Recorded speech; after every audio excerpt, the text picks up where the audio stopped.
Hello, ഷാജിയാണ്, Aluva. നമ്മളെ ഇത് കാണുന്ന ആരും ബിസിനസ് തുടങ്ങാൻ ഉദ്ദേശിക്കുന്നവർ അല്ലെങ്കിൽ ബിസിനസ് തുടക്കക്കാർക്കാണ് ഈ വീഡിയോ ഉപകാരം വരും. മറ്റുള്ളവരെ അനുഭവിച്ചവരാണ്. കാരണം നമ്മൾ 1 ലക്ഷം ആയിക്കോട്ടെ 10 ലക്ഷം ആയിക്കോട്ടെ ഒരു ബിസിനസ്സിലേക്ക് ഇൻവെസ്റ്റ് ചെയ്യാൻ ഉദ്ദേശിച്ചിട്ടുണ്ട്, അല്ലെങ്കിൽ തുടക്കം ഇൻവെസ്റ്റ് ചെയ്തിട്ടുണ്ടെങ്കിൽ ദയവായി നമ്മൾ അത്രയും കൂടി രൂപ ഇൻവെസ്റ്റ്മെൻറ്റ് നമ്മൾ കരുതേണ്ടി വരും.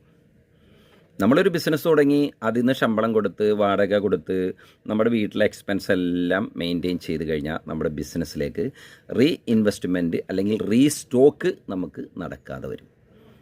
അപ്പോൾ നമുക്ക് ബാങ്ക് ലോണ് മറ്റത് മറിച്ചത് ഇതെല്ലാം അതിൽ നിന്ന് പോയി കഴിയുമ്പോൾ നമ്മുടെ ബിസിനസ്സിൽ എത്ര ലാഭം കിട്ടിയാലും നമുക്ക് നഷ്ടമായിട്ട് തോന്നും. അതുകൊണ്ട് ഇൻവെസ്റ്റ്മെൻറ്റിന് പണം നമ്മൾ കയ്യിൽ കരുതണം. ഓക്കെ.